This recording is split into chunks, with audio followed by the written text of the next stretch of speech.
Assalamualaikum warahmatullahi wabarakatuh. Saya Nabila Nabila di semester 3 Fakultas Hukum Universitas Surya Kencana. Dan di sini Nabila akan mereview jurnal yang juga berkaitan dengan materi sebelumnya pada pertemuan ke-10, yaitu masih tentang kekerasan seksual. Dimana jurnal yang saya ambil ini ditulis atau diterbitkan dari Komnas Perempuan langsung atau Komisi Nasional Anti Kekerasan Terhadap Perempuan, di mana ini diterbitkan pada tahun 2019, di mana dengan judul Kebijakan Penghapusan Kekerasan Seksual untuk Membangun Ruang Aman bagi Perempuan dan Anak Perempuan. Di mana Komnas Perempuan telah memberikan rekomendasi kepada negara, di antaranya pertama untuk mendorong Kementerian Pendidikan dan Kebudayaan dan Kementerian Agama untuk memasukkan pendidikan kesehatan reproduksi dan seksualitas atau pendidikan seksualitas komprehensif ke dalam kurikulum yang dimulai dari pendidikan anak usia dini, pendidikan dasar dan menengah sesuai tujuan 3, 4, dan 5 SDGs. Yang kedua, Komnas Perempuan pun mengupayakan untuk menginginkan dalam upaya menjamin perlindungan perempuan pembela HAM.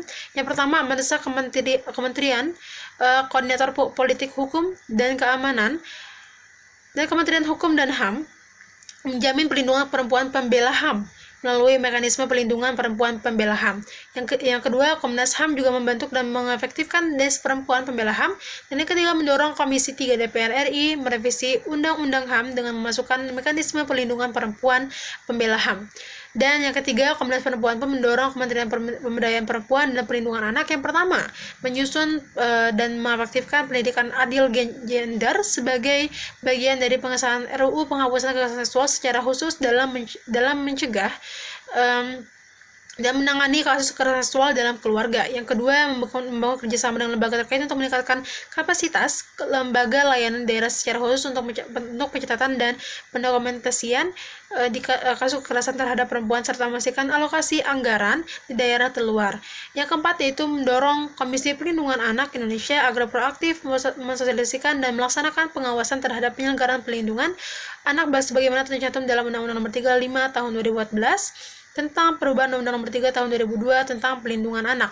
Dan yang kelima, dalam rangka memberikan perlindungan perempuan korban, Komnas pun memberikan mengupayakan untuk mendorong semua kementerian atau lembaga untuk memastikan aktivitas kebutuhan khusus kelompok rentan dan minoritas termasuk penyandang disabilitas dalam informasi dan mekanisme layanan.